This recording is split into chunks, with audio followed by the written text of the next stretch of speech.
Он считается самым опасным сухопутным хищником. Он проживает в холодном климате и обладает суровым характером, который помогает ему выжить в окружающих условиях. Всем привет! Добро пожаловать на мой канал, наливайте чаек и мы начинаем! Медведи появились на Земле примерно 5 миллионов лет назад, но белый образовался лишь 600 тысяч лет назад. Данный вид сразу обосновался на территориях с полярным климатом и начал вести образ жизни, который сохранился и до сих пор. Ближайшим родственником животного является бурый медведь. Белый медведь обитает на самом дальнем севере Европы, Азии и Америки и очень обыкновенен в Гренландии, на Шпицбергене и Новой Земле. Живет он на берегу моря или взбирается на льдины, с которыми иногда плавает и заплывает на юг, например, в Исландию, на северные берега Сибири и в Гудзонский залив. Сразу возникает вопрос, почему же белый медведь не замерзает в Арктике? Белые медведи выбрали для своего обитания довольно неуютные и холодные арктические моря. Что же позволяет этим животным подолгу находиться в ледяной воде, охотиться, нырять, плавать и при этом не замерзать?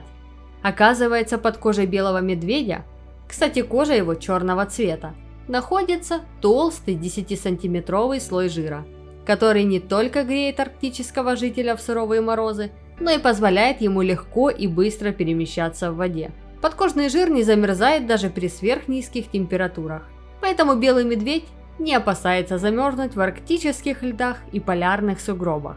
Белый медведь, несмотря на свой хищный образ жизни, является довольно спокойным животным. Он показывает агрессию лишь в тех ситуациях, когда это необходимо. Также зверь способен проявлять отменную выдержку и терпение. Иногда он часами может сидеть в одном месте и подкарауливать добычу, прежде чем обнаружить себя и начать преследование. Молодые особи часто играют друг с другом, устраивая драки. Во время них они не причиняют противнику какого-либо вреда. Зато учатся бороться. Это позволяет приобрести навыки, которые пригодятся на охоте в будущем. Полярные медведи являются самыми крупными млекопитающими хищниками на планете. Значительными габаритами они обязаны своему дальнему предку, вымершему тысячи лет тому назад. Гигантский белый медведь имел не менее 4 метров длины и весил около 1,2 тонны. Современный белый медведь и массой, и ростом несколько ему уступает.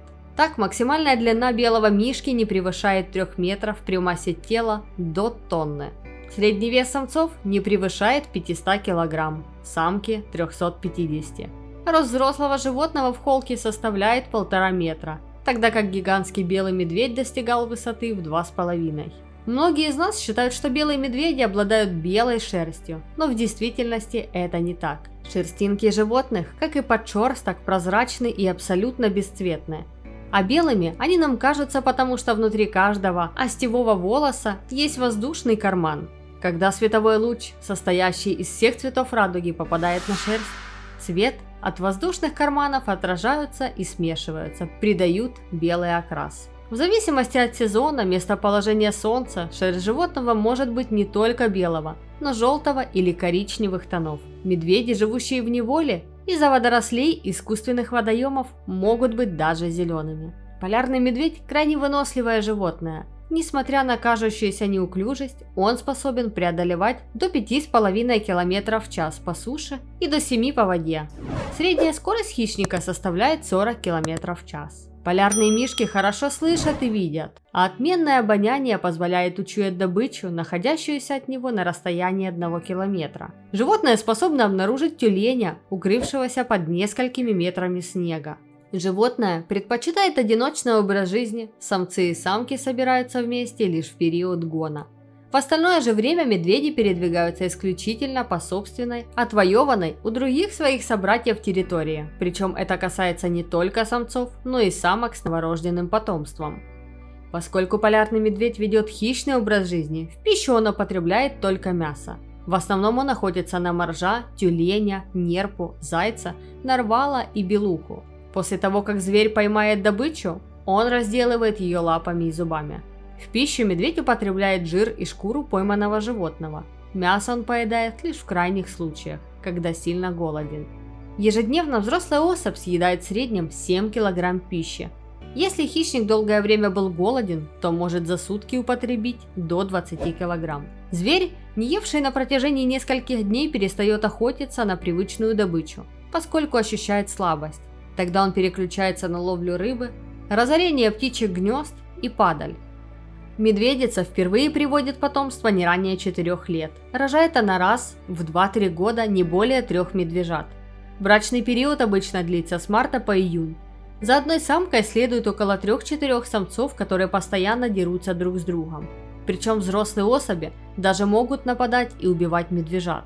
Рожать медведицы готовятся в октябре, начиная рыть недалеко от побережья в снежных наносах берлоги. Для этого самки нередко собираются в одном месте, например, на острове Врангеля. Ежегодно появляется около 200 берлог. Поселяются они в них не сразу, а в середине ноября и впадают в спячку до апреля. Беременность длится до 250 дней и появляются детеныши. Несмотря на внушительные размеры взрослой особи, только что появившиеся на свет малыши по длине немного больше крысы, а их масса составляет до 750 грамм. В природных условиях белые медведи живут около 20-30 лет. Поскольку белый мишка – один из самых сильных и свирепых хищников, в естественных условиях у него практически отсутствуют враги. Взрослая и здоровая особь не боится других животных, поскольку без проблем справится даже с группой нападавших. Если же полярный медведь болен или ослаб от голода, на него могут нападать волки, песцы, моржи и касатки. В такой ситуации зверь будет отступать равномерно, отбиваясь от надвигающихся противников. Также уязвимый медведь старается не отходить далеко от своей берлоги, и если ему удается укрыться в доме, у нападающих не будет возможности победить. Белый медведь занесен в Красную книгу стран, где он обитает. Чтобы сохранить численность популяции, в 1976 году на острове Врангеля был создан заповедник, где заботятся о местных особях. Люди следят за сохранением берлог и занимаются поддержанием подходящих окружающих условий. Ученые считают, что уже к 2050 году численность этих животных может сократиться на треть.